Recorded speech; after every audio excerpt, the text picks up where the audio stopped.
युवकांचं हित आणि भविष्य ही सर्वोच्च प्राथमिकता आहे, अशी एक्स पोस्ट पेपर फुटीवर पंतप्रधान नरेंद्र मोदींनी केली आहे। दोषींना शिक्षा देण्यासाठी फास्ट ट्रॅक स्थापन करणार, संबंधित विभागांना कारवाई सुनिश्चित करण्याचे निर्देश देण्यात आलेत, अशी माहिती देखील पोस्टद्वारे पंतप्रधान नरेंद्र मोदींनी दिली आहे।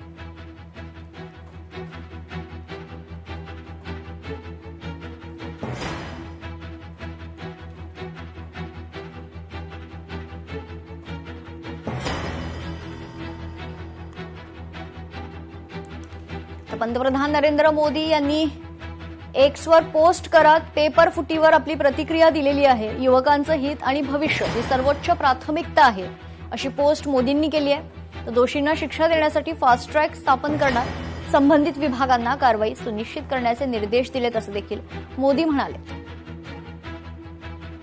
आज जे मोदींनी ट्विट केले का काय केले मला कल्पना नाही, की दोषींना सोडणार नाही, तर ज्यांनी या मुलामुलींवरती निर्दयीपणाने लाठीमार केलेला आहे, ज्यांनी मुलींचे कपडे फाडलेत, जे पोलिसांच्या वेशात न येता जे गुंड तिकडे घुसलेत, या गुंडांना पकडून त्यांना सुद्धा कठोर शिक्षा करण्याची जबाबदारी मोदी घेत आहेत का?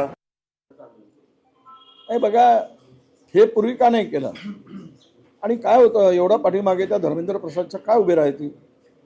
त्या खुर्चीवर बसून जर तो गेल्या 10 वर्षामध्ये किती वेळा पेपर फुटला आहे हे पुराव्यानिशी राहुलजींनी सांगितलं कालच्या प्रेस कॉन्फरन्समध्ये। इतक्या वेळा पेपर फुटतो कसा? आणि याचा अर्थ असा आहे की सरकार त्यामध्ये सहभागी आहे आणि हे सरकार मिळून हुशार विद्यार्थ्यांचा गळा घोटतंय, गरीब विद्यार्थ्यांचा गळा घोटतंय। जे पैसेवाले आहेत त्यांनीच डॉक्टर व्हावं, सामान्य कुटुंबातील गरीबातील डॉक्टर होऊ नये, अशी त्यांची भूमिका आहे। युवकाचं हित आणि भविष्य ही सर्वोच्च प्राथमिकता आहे, असं ट्विट आज पंतप्रधान नरेंद्र मोदींनी केलंय। त्यावर आता राजकीय वर्तुळातून देखील प्रतिक्रिया समोर येत आहे। दोषींना शिक्षा देण्यासाठी फास्ट ट्रॅक स्थापन करणार, अशी माहिती देखील यावेळेस पंतप्रधान नरेंद्र मोदी यांनी पोस्टद्वारे दिलेली आहे। यावर हर्षवर्धन सपकाळ यांनी आपली प्रतिक्रिया दिली, ऐकूया। कुंभकर्ण झोपेतून जागा झाला, अशा प्रकारच्या 2 घटना आज बघायला मिळाल्या।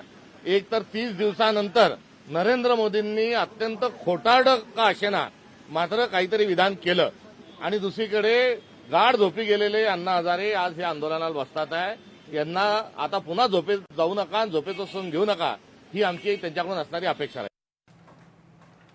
दरम्यान नीट पेपर फुटी प्रकरणी मोदींच्या ट्विटवर कॉक्रोच जनता पार्टीनं रिट्विट केले। धर्मेंद्र प्रधानांना राजीनामा तर द्यावाच लागेल, अशी प्रतिक्रिया कॉक्रोच जनता पार्टीनं रिट्विट करत दिली।